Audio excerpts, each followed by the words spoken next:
This video will provide an overview of the second week of your composition class for spring 2023. This is for the Monday class that meets at 4:20. Of course, we are not having class on the 16th due to a holiday.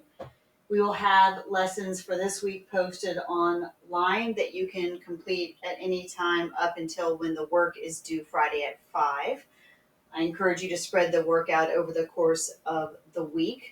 A couple other things about what you have here on Canvas. I have the home page set so that the schedule for this class is on the screen. Oops, I better get to the right screen. Forgive me for a second. I need to open up this one here. It does have the same setup, so I'm going to keep on going with my video despite the fact that I was showing a different home screen. So my home screens for my classes are all the same because I put a banner there that has the class meeting time. And then below I will have the schedule there with major due dates and things like that.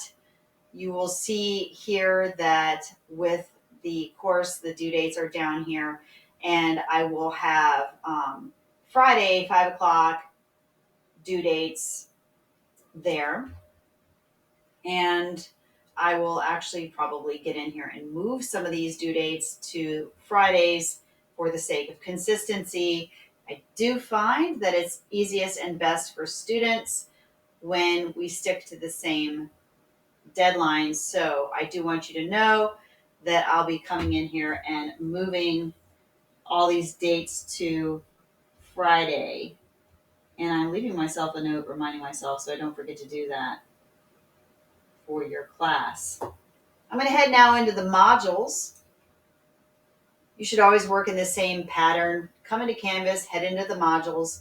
You'll see I have reminders at the top. I also will post announcements if it's something that's a more time-sensitive reminder. And I might actually remove these if I find they're not necessary. The tech help, I'm going to leave that at the top. That will always be sitting here.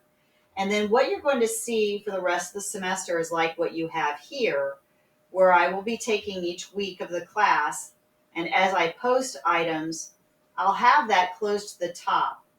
It'll be close to the top in Canvas so that students don't have to scroll really, really far to get to what the assignments are. You can go and see the coursework you've already completed down lower on the page. I know my view is a little different from student view, but I can also tell you that all of these have been opened up and released to students in the course. I will encourage you every week to not only open up and read through the weekly overview, but also to watch the video when I have a video like the one right now. If you're watching this, you have already opened this page. I'm going to go back now to the other items in the module just to walk through what you will see here. You'll see the lessons are broken into their own section here on Canvas, and I used a little icon so that it's clear that these are lessons, that all 4 of them have some sort of a video explanation. The first one introduces the paper. The second one is an overview of specifications grading. The third is a lesson on metaphors that goes with the perusal reading that's due later in the week. Last but not least, there is a shorter lesson on the rhetorical situation. And that rhetorical situation is the backbone of so much of what we do in this writing class.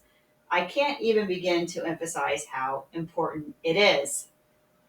Once you do the lessons, you'll see down here that you have the assignments.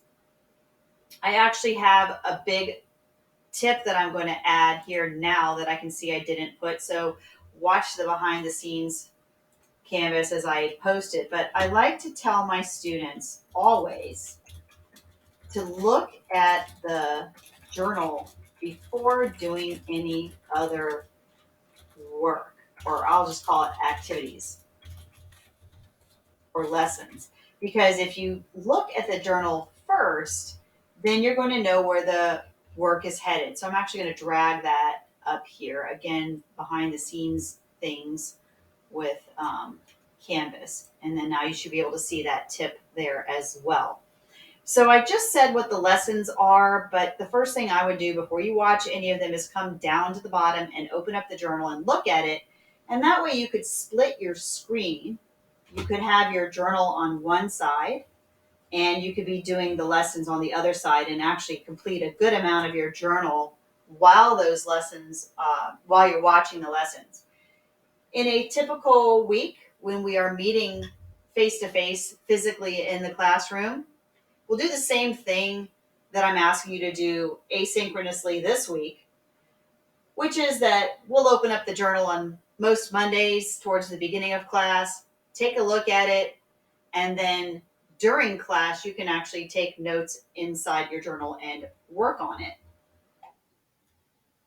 You'll see there's an assignments section here that includes something called the participation contract.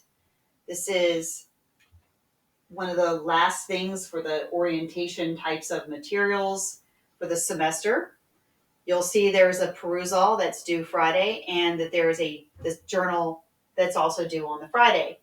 Most weeks after the first two, I will have Wednesday and Friday due dates. The Wednesday due date will be for initial comments in the perusal so that everybody goes in and reads it and leaves to posts and then does the comments for other people before Friday.